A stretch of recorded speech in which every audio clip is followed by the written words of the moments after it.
Always losing my towel. It's one of those things, it's my hands when I'm in the kitchen. So when you're grabbing a hold of something, you're not grabbing a hot handle. We're going to get a little color going on this.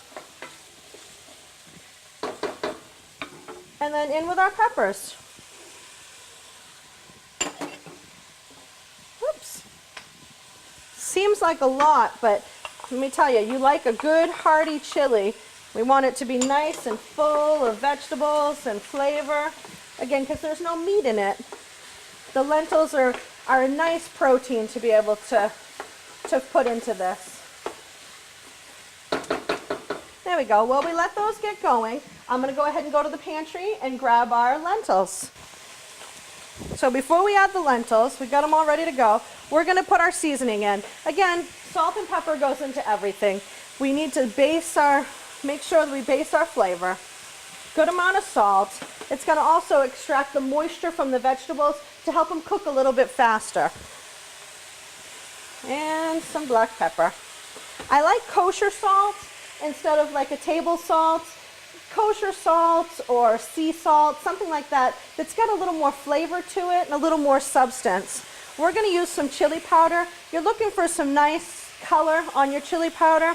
A nice bright red chili powder. That way you know it's fresh. If it starts to turn a little brown, then it's not going to be as, you know that it's been sitting around for a while. So there's about a tablespoon of chili powder, as well as cumin. Cumin's got a nice smoky flavor. You find it in the back of a lot of Mexican cooking. And our cumin, and then oregano. Oregano, again, is one of those versatile herbs. You can use oregano in a Greek cooking, Italian cooking, Mexican cooking. I like oregano in chili. Again, it adds a good depth of flavor. A little bit of woodsiness in the background. Let's give this a good stir before we add our lentils. Make sure everything gets all married in there. Again, the same thing like when we were cooking our red sauce. We're looking for the flavors to all start to extract in the oils. That way, if you were to put the herbs and the spices into a liquid, it would take longer for the flavors to get out. This way, we're cooking them, heating them up, letting them all get extracted from the herbs, all the flavors, and it's going to help build layers of flavor. All right, let's add a little touch of red wine. It's going to give us that long cooked. If you don't want to use the wine, you really don't have to. I like to put a little bit of red wine in the beginning. Again, it's going to add to that long cooked flavor that we're looking for in a nice chili. Just about a half a cup, just a splash, to help deglaze the pan a little. Give that a good stir. Always use your towel so you're not burning your fingers. How nice that looks. It makes a nice sauce on the bottom there. Can you see that? That's all your flavors down there on the bottom. Okay, and then next we're going to add our lentils. And this is another one of those ones like the tomato sauce. We're going to get our lentils in here, we're going to get some water in, and then we're just going to let it simmer for a few. We're going to go back to this one, and we're going to add some tomato sauce to give it the tomato flavor that we need, but first we'll add the water and let them simmer for a few. There are our lentils.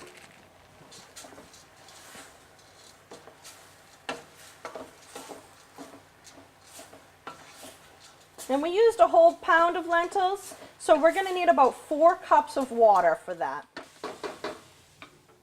So let me grab my measuring cup. Got a nice big one. We'll get some water in there. Ooh, you can smell the flavors of the cumin and the chili powder all coming out of that. There we go. Well, let's get some water in there.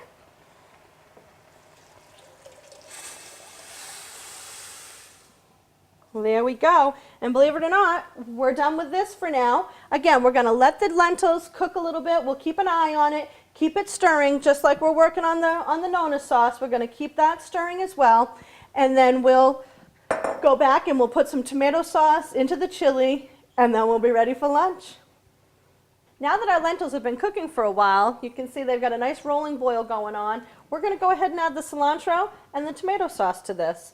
We'll just take our bunch of cilantro and kind of take your knife and scrape the cilantro off a little bit. And that way you get all the greens that you're looking for, but not all the stem. So there we go. And another neat trick is to take your herbs, they got a little bit of moisture on them, and squish them up a little bit in the palm of your hand.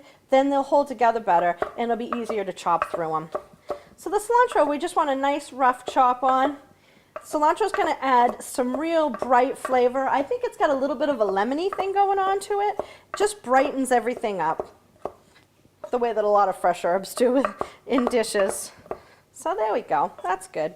Go ahead and get that in your hand and let's head on over to the stove. That's plenty. All right, in with our fresh herbs. Get it wiped all off. And then we're ready to add some tomato sauce.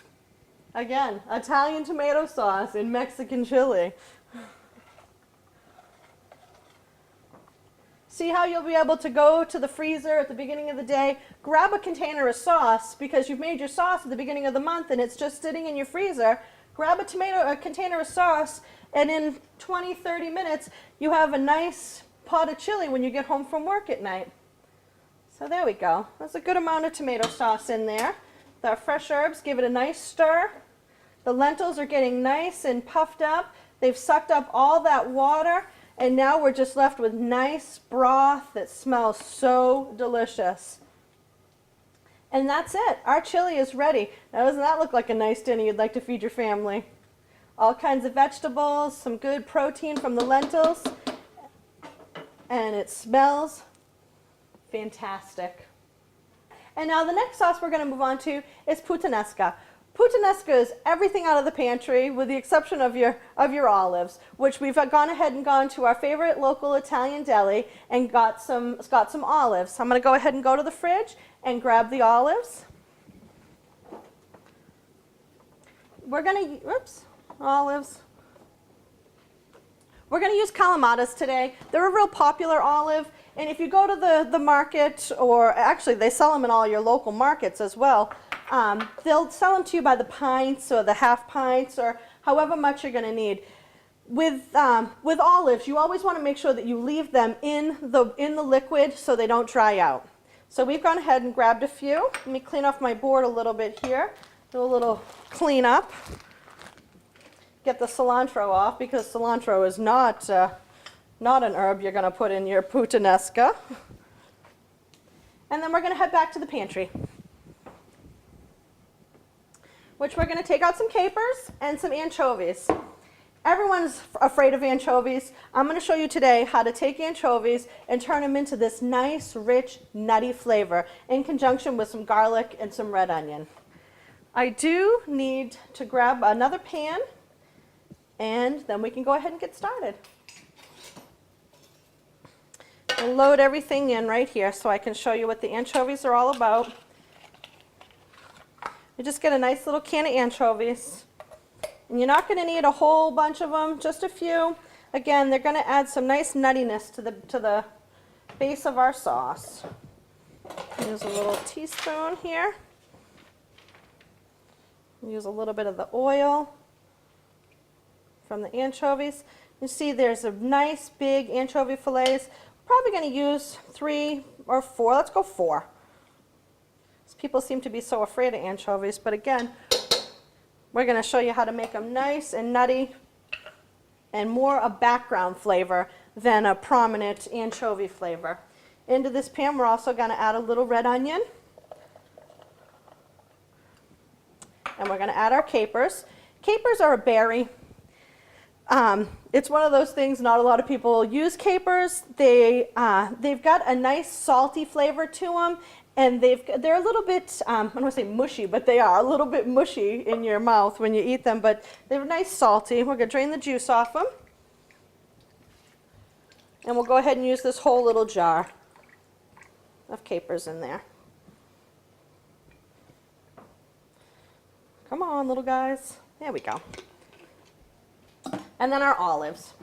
Again, Kalamata olives. We're just going to, even though they're pitted, we bought the pitted ones, so as you see, There's no pits in these. They've got the big holes in them, but I always like to run my knife through them, or even if you want to smush them with your fingers, just to make sure that there are no pits. The last thing you want to do is be eating your nice dinner and bite into a pit in your olive. It's not fun.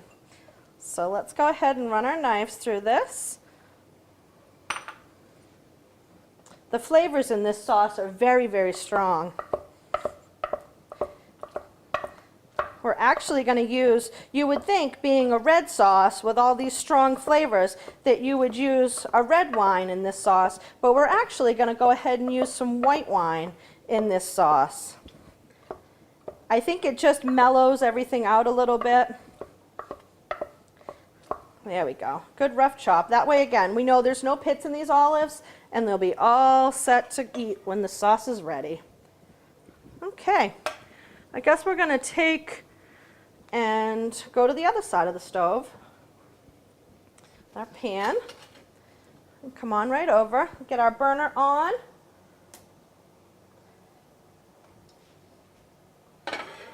Oh, and there's our garlic. We're going to put a little olive oil in the bottom of the pan.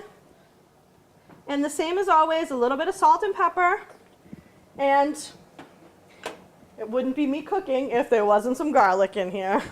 So a nice big scoop of garlic, probably more like 3 or 4 cloves of garlic in this, which is about 3 or 4 tablespoons. And again, our salt and pepper. You don't need to be as liberal with the salt because the anchovies, as well as the olives and the capers, all have a lot of saltiness in them already. So we'll just go a little with the salt and plenty of black pepper. Again, it's got a lot of strong flavors in this. So let's let that do its thing.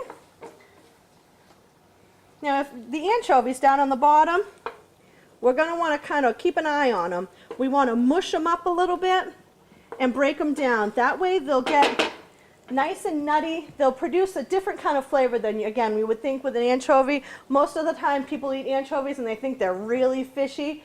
But when you cook them down with the garlic, they're going to get a nice nuttiness to them. So let me grab the white wine, which is right over here. And today I'm actually using a Chardonnay from the south of France. A lot of the Chardonnays that come out of California have a lot of oak to them. This is a nice, mild Chardonnay. We had it with some salmon the other night, and it paired so nice with the fish that I figured it would go great in the puttanesca today. Oop. Yeah, you can smell the floral, the brightness, the citrus in here. A lot of times when you open a Chardonnay, you get a lot of that oakiness coming right at you. Not with one from the south of France. Oh, here we go. Nice sizzle on this. See, now, right now, if you could smell this, you could smell that the anchovies smell a little bit fishy right now, but let them work together with the garlic and the onions. Nice.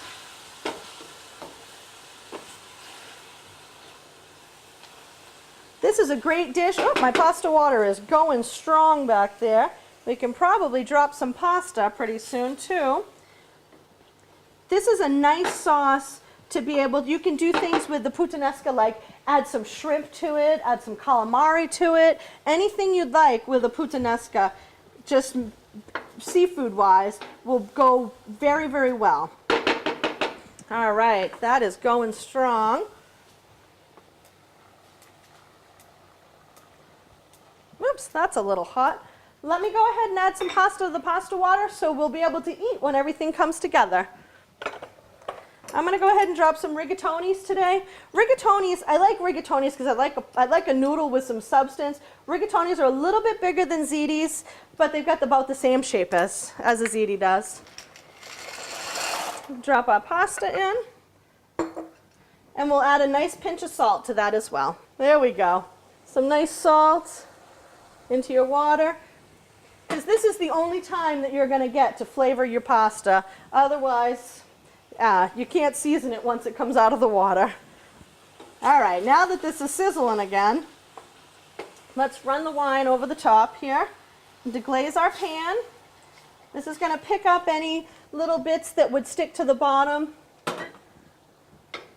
and then let everything kind of just marry together. We're going to go ahead and let this simmer for a couple minutes.